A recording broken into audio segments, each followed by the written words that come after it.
Top man. Okay, so to pick things up, just to kick things off really, how has the experience been, like two ways, I suppose, both personally for you during lockdown? It sounds like it's been a bit of a wild ride personally as well with what's happened in your life you can share with everybody. And then secondly, for the business, how things been with MOJU during lockdown? Yeah, so prior to COVID sort of really taking hold, you know, MOJU's proposition, for those who don't know us, we're a functional shots brand. So functional shots, what do?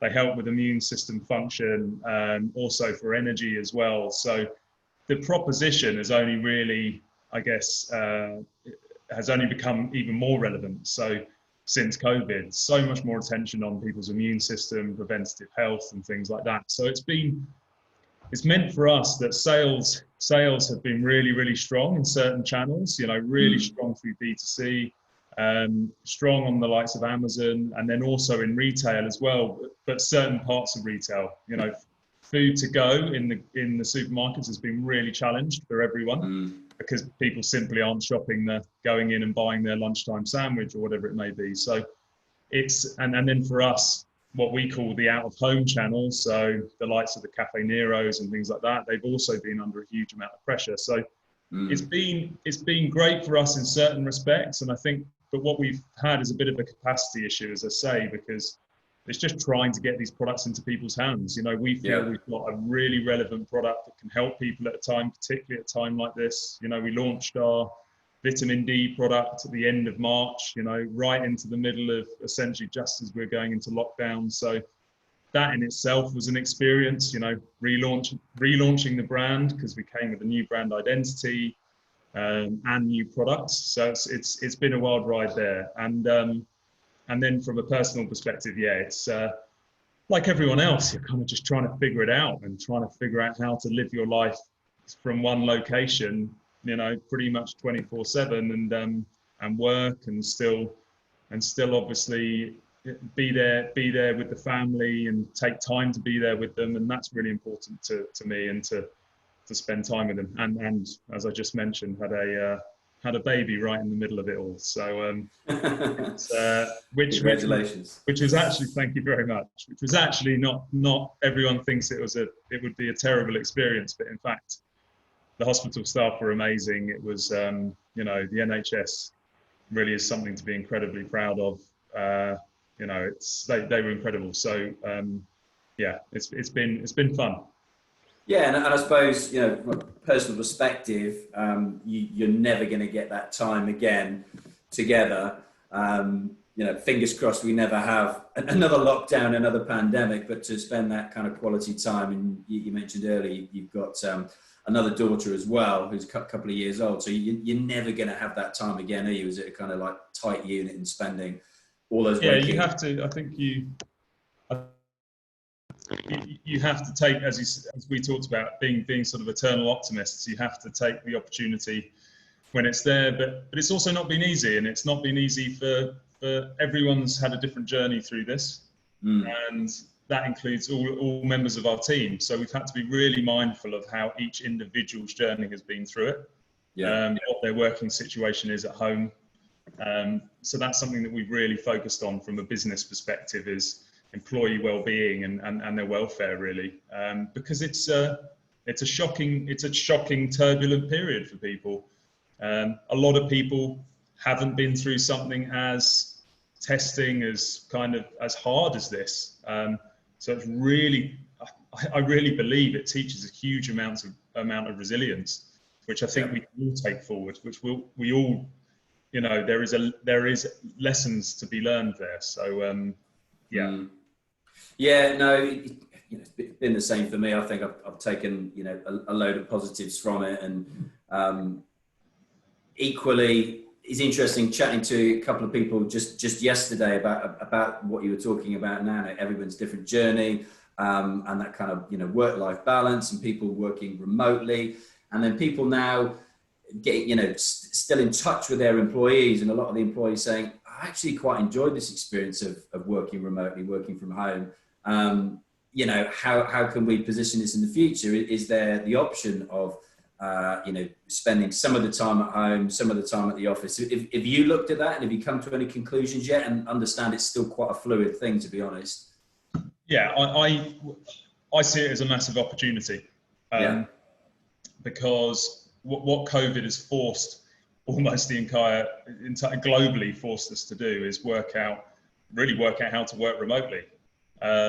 Whereas before there was hesitation, you had management and leadership which didn't quite trust their employees to work remotely. We always had an element of work remote, so that wasn't a problem for us. But it was more about the rhythms of the team when everyone's remote, what the team meetings look like, etc. And so for us, and I think actually the tech industry has done, they've been pretty progressive on this stuff for a long time, but it's now starting.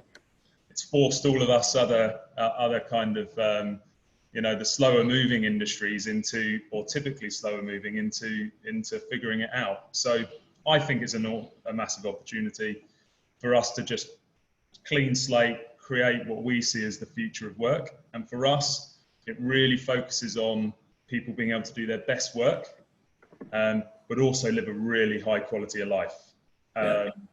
And being unshackled from an office where you're having to be there 4 or 5 days a week allows you to do that, in my view. It's just then how you structure that, as I said, and having really clear principles about how you work from home. And so we've got quite interesting methodologies for that, which is, we have open hours within the business where you can just freely call someone up, but outside of those hours, it's kind of, you've got to respect their focus time and respect. So, but that seems to be working really, really well. Nice. Yeah, because I was chatting to somebody like an Al Barrett from Grenade, and he was saying, we've got so many people in the office, and I've been up to their HQ, and he was saying, we've got more people in there that should be in there. So we, got this bespoke HQ for about 150 people we're about to move into, and now he's kind of like, what should we do now? And the fact that we've only recruited around kind of like, Birmingham, Solihull, where they are in the West Midlands, and he goes, actually, if we actually, put it out there now and look at the talent pool that's potentially available to us, this is a game changer, or it should be a game changer for a lot of businesses. Do you agree with that? Yeah, completely agree. I mean, having a distributed workforce. I mean, in what we do, similar to the Grenade guys, different functions within the business also don't have to. Like a sales team, you want your sales guys out. You want them. You either want them on, you want them out speaking to customers, interacting with them, even if that means that it's now done virtually. That then means that you don't need to be in an office where there's loads of distraction, can be distraction when you're making calls or like on conference calls with buyers and customers. So I completely agree. It is exciting because you don't have to have people living in London in order to work in London, or equally the other way, which is working for businesses in Birmingham. If you live in London, you can now do that, right? So completely agree. But I don't think it's singly one thing. I don't think it's, for us, certainly fully remote and fully distributed. I just don't think just doesn't fit our business. But I think it's a really good hybrid of the two. Yeah. And I know you're on the steering committee member for 1% for the Planet. That's still, Yeah. So also you think about the benefits from the Planet's perspective. I was chatting to one CEO, Magnus Grimmeland from Antler, who are tech startup and small entry-level VC company, and they've got offices in like 8 countries around the world. And he said, my biggest takeaway from lockdown, if it means I don't have to jump on a plane and go from one continent to another continent for a 45-minute meeting, then that's my biggest positive takeaway. Yeah, it's so true, right? And I think from you've got it across from a Planet perspective, employee, where they're spending their money. They no longer have to then spend their money on commuting into the office every day and the associated carbon emissions from that. So I completely agree. I think this is the fundamental. It's accelerated what might have taken another 10 years. We've done it in 4 months. Similar with ecom. It's just probably taken us 10 years ahead where we were going to take. So it's been super interesting. Yeah, no, chatted to a number of brands in the food and drink space, the likes of, I mentioned Grenade, but also like Huel. Chatted to James McMaster and Julian Hearn there, and they were, when I spoke to them, they were like 300% up. And I think I'd assume, brands like yourself, sounds like, you articulated earlier, the challenge was actually getting the product in the hands of the consumer, because you'd imagine people, and I'm no different, have really focused on their own wellness and health during this time, and used it as a period of reflection, and kind of added and dropped different bits of my lifestyle. And you think, what you're offering is going to be right at the forefront of people's minds. And do you see that? Did you see that as an opportunity quite early on? And it was just like, how do we actually get the damn stuff in people's hands? Because everybody's like literally within four walls at home and can't get out. Yeah, I think it's challenging. And as I said, the supermarkets had their own challenges. So I have to say, I think a tremendous job. And something, again, we should all be like hugely respectful for how they got it done, and those people on the front lines. The people going in and stacking shelves in the heat, right in the peak, when people didn't understand this novel virus, which we didn't understand much about, and yet they are still there on the front lines, packing stacking the shelves and things. So all massive props to them. So it was a challenge there, and then how do we sort of scale up our D2C operation, and actually it became easier, because for actually acquiring customers at that time was easier and cheaper. And that's why I think we've seen the D2C businesses that had a really strong proposition have just flown over the last few months. But for us going forward, it's not just about the last 4 months. There's a lot more awareness around things like vitamin D. The conversation around vitamin D has been huge. And we've got an entirely unique product to tackle that problem, which is a food product. It's not a supplement. It's something that you can incorporate into your diet that gives you vitamin D, which is very hard to get otherwise. Yeah. So, but that's going forward. This isn't stopping. This train's not now stopping around. The focus has gone on to preventative health and keeping yourself, as you say, as healthy as you can be, to sort of help take on any of the challenges ahead. And I think that's a trend we're going to see for the next at least couple of years. So we're just gearing ourselves up now, really. And how do we, as a business, it's a big, huge opportunity for us. So we're just leaning into it hard. And so prior to lockdown, kind of tell our listeners, viewers, what products you had. So you said like the vitamin D was launched just before lockdown? Yeah, or in it, I think. Or in it, okay. And prior to that, you just had the one product, or? No, so we've got a... so I've seen two. Sorry, what we like to... How we describe it is, within someone's performance is more than just energy. Performance is also like, how do you look at your day and the things that you need throughout the day. So we break it down into 3 segments, which is protect, recover, boost. So our products sit across all of those 3. Right. So within sort of protect, we've got the vitamin D and the vitamin C shots. And then with recover, we have turmeric and ginger. And then within boost, we've got our energy shot. It's a natural energy shot from green tea. Okay, I haven't tried that one. So gotcha.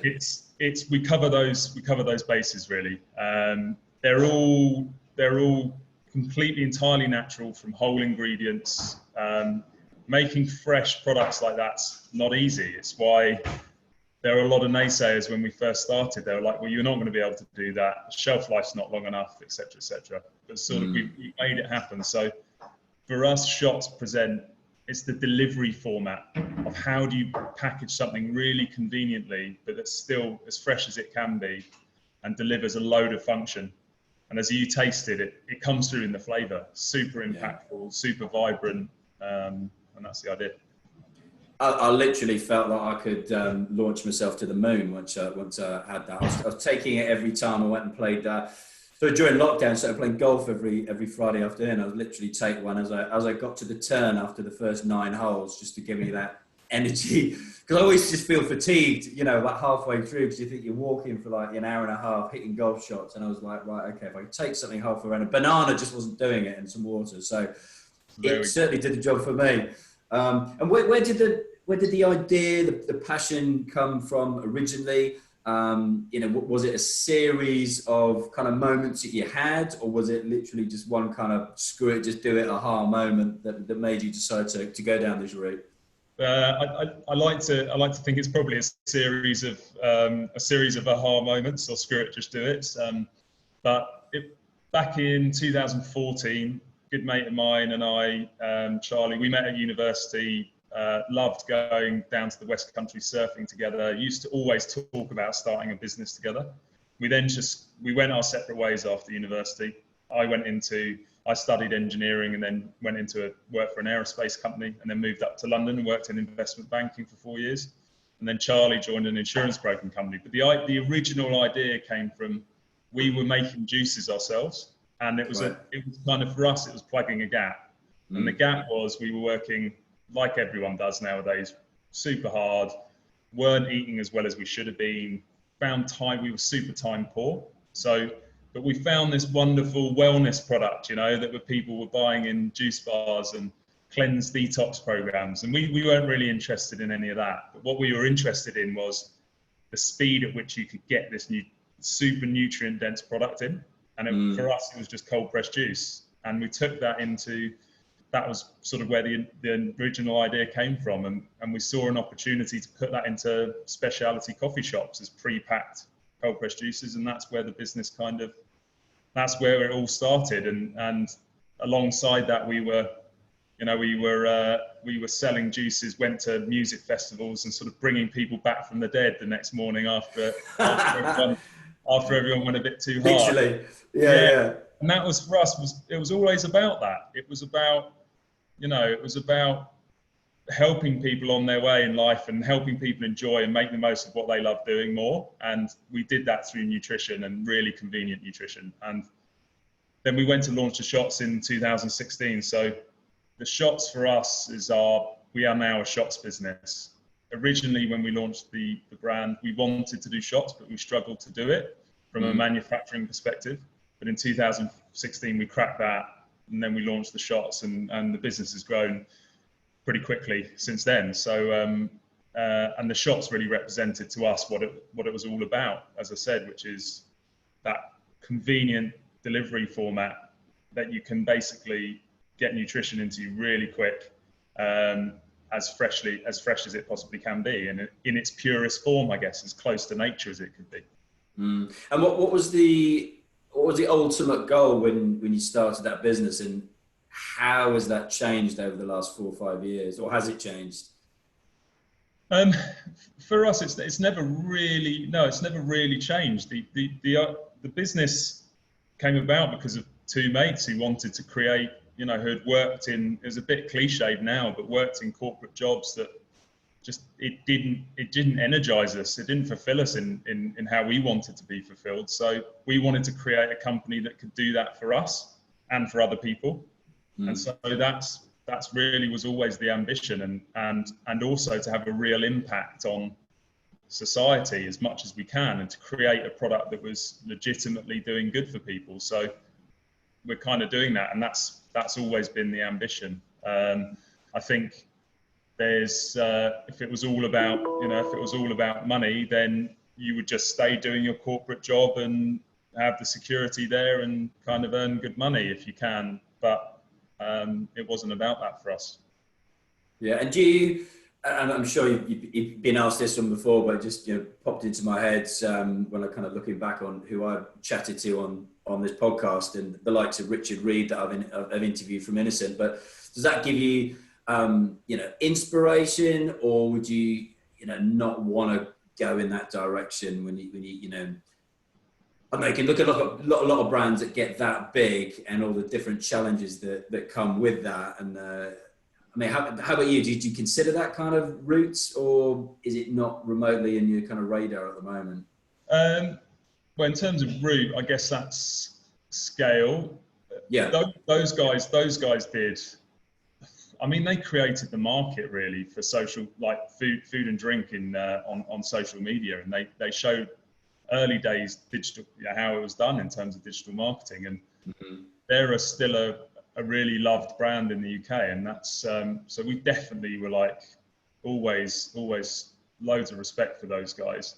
And then in terms of the scale, it's, if you want to have a big impact, you have to scale. It has to be a scalable business and a scalable brand with a scalable product, and that I still believe in that today. You know, from a sustainability perspective, if you want to have a proper impact, you've got to really be doing things at scale. So, and also, it's not something you can kind of pull the reins on. I think if you create something with great product market fit, and it's a brand that consumers love and engage with, then it's going to grow, and that's happening for us. So, in terms of the ultimate result, I think we're not looking that far down the track at the moment. We're just trying to build the right business with the right team, and yeah, just trying to enjoy the ride, really.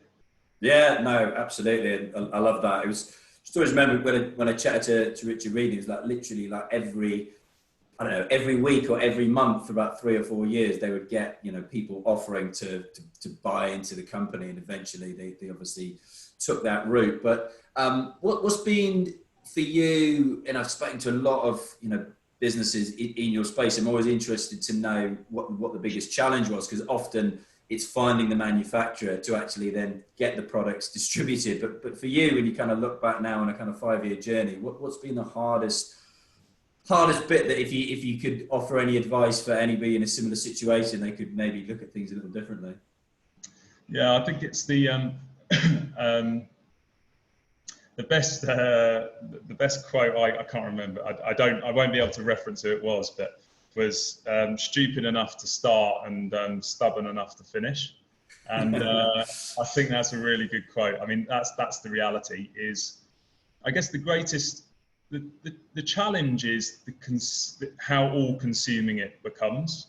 And I think like with social media, you can hear people talk about 4-hour work weeks and all of that stuff. Actually, all of that stuff is like, things look much brighter over on the other side, and then it almost makes you question about how you're going about doing it. But I believe truly remarkable things get built from real grind and hard work, and you can't really replace that, but it does become all consuming.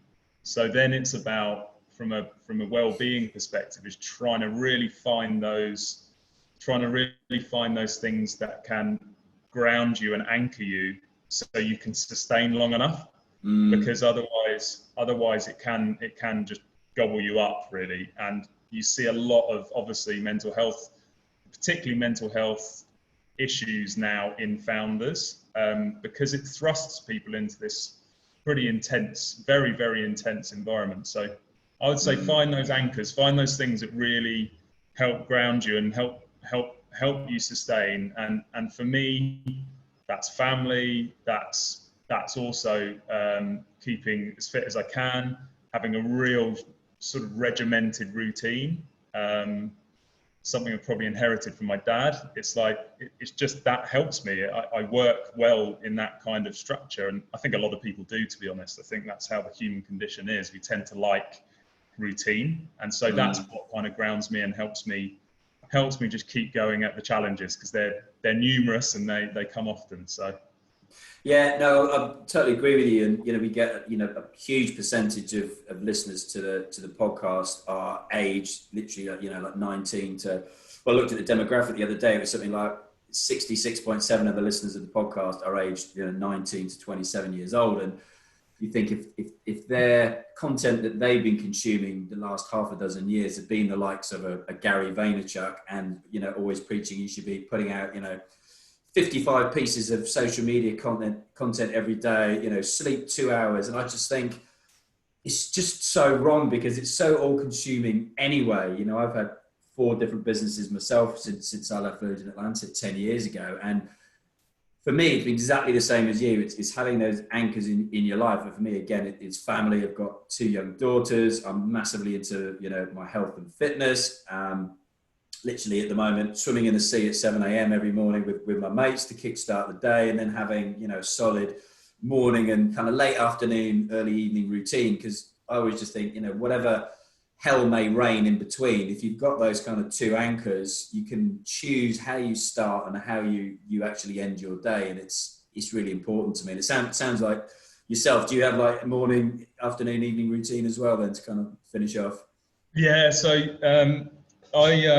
so what I'll do in the morning now, I mean, when you chuck a new baby into the mix, it kind of Yeah. it definitely becomes more challenging. But what I try to do is just follow a regimen in the morning of just give myself some time, whether that be a walk or a run, or I'll skip or whatever it may be, just to give some time to kind of just, I guess it's mindfulness really, without having to meditate. I don't meditate, but it gives me time to just focus. And then having a real set routine now at home, the best thing I've found is go through a routine to get to work. So it's like you're doing your mini commute at home. So, I'll get showered, put the coffee on, get my desk set up. I mean, ultimately, I'm now moving around the house a little bit because the kids, one's sleeping in one bedroom, and then I have to move from there into the living room and things like that. So it's not ideal. But yeah, it's finding that it's kind of that mini commute, as I call it. So you can transition from home into work, and that works for me really, really well. But that's my morning, and then the rest of the day is not too profound really. It's just making sure I get a decent amount of time for lunch with the kids and my wife, and then sort of in the evening time, again it's truncated by bath times and things like that. So, but I try to do most of my work, real value add stuff in the mornings, because that's when I'm operating best. Me too, absolutely. It's interesting, chatting to a few people, got a similar challenge during lockdown, is that because they didn't have the commute anymore, even if it's a short one. Like for me, it would just be going from Poole to the office in Bournemouth, which is can be 20 minutes, it can be half an hour, but not long. But not having that kind of demarcation lines anymore, and it all just merges into one, and you're just doing more work. But are you actually being productive? Are you just doing stuff? Scrolling through social media or whatever, and talk to a lot of people who find that challenging. And I know here in Bournemouth, for example, like the office opens back up next week. So, it sounds like you're already in your office there. How long have you been in yours then? Has that literally been a last couple of weeks thing, or? It's just me basically, and one other today. But so we kept it. It's not open for use essentially. It's just on ad hoc. So we're still not opening that. But I on the commute side, as you say, and that kind of demarcation, it is challenging. But I believe it's small. It doesn't have to be massively profound.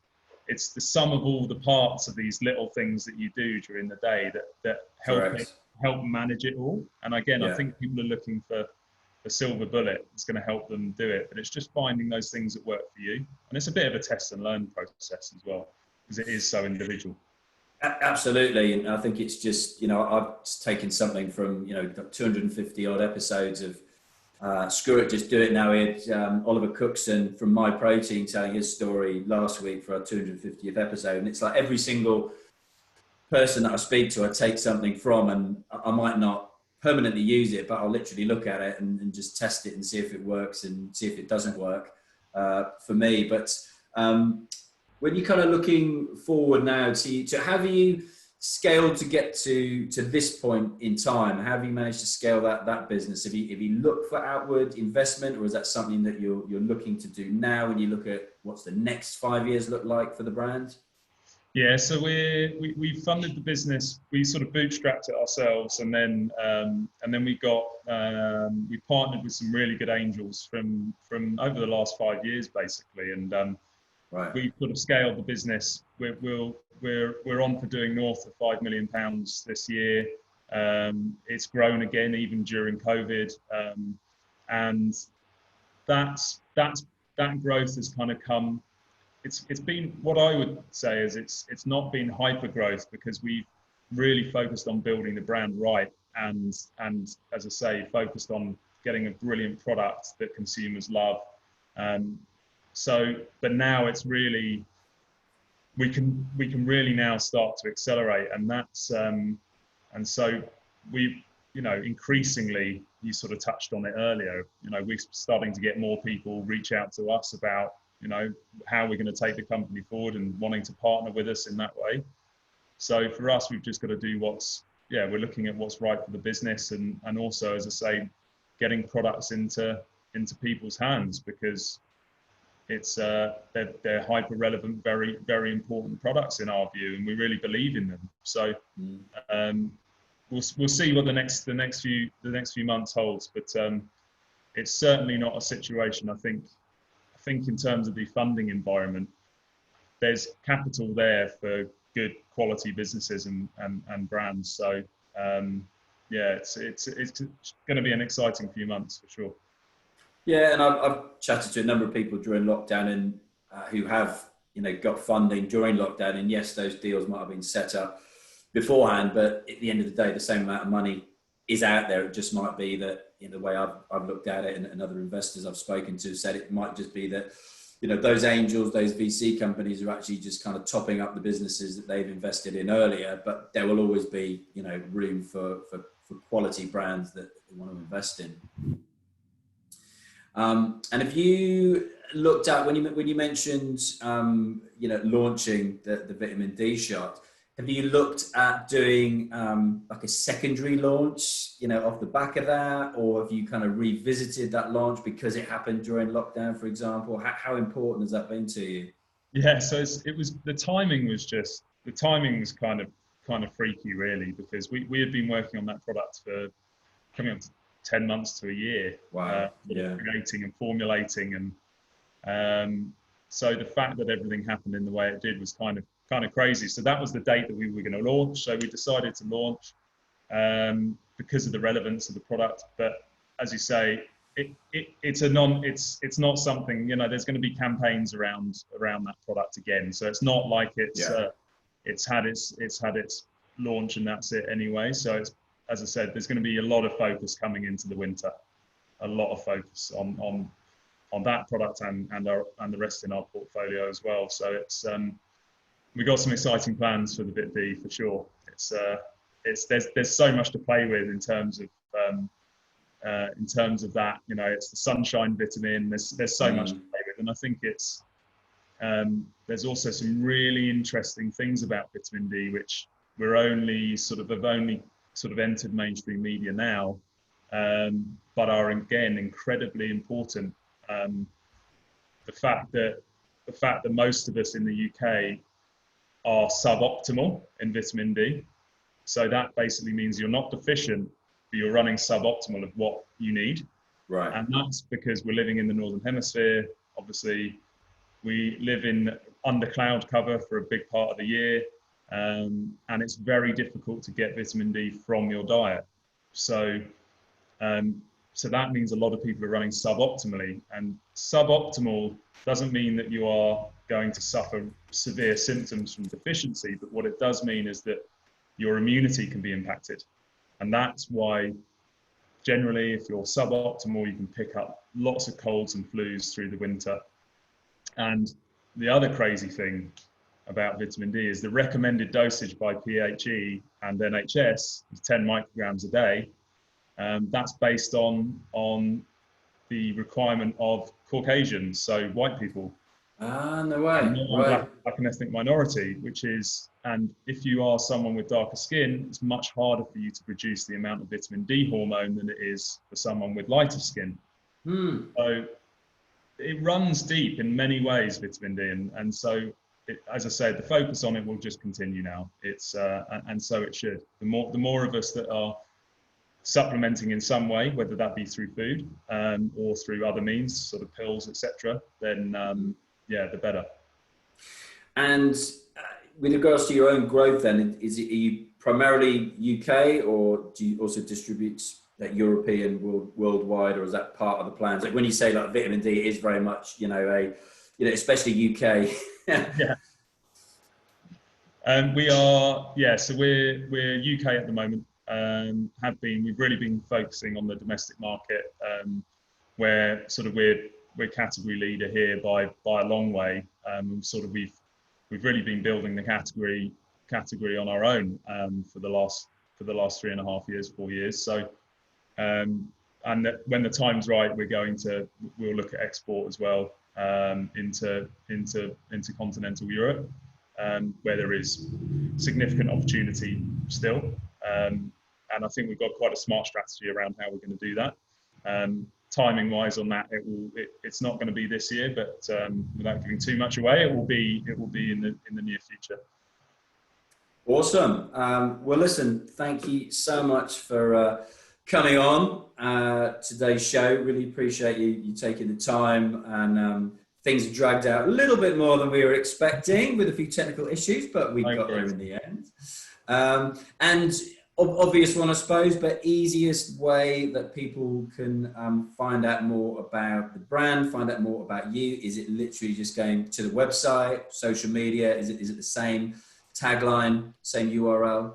Yeah, so it's mojudrinks.com, and it's at MOJU Drinks on Facebook and Instagram. So hit us up, shoot us a message. If you want to know anything more about the products or the brand, feel free to reach out.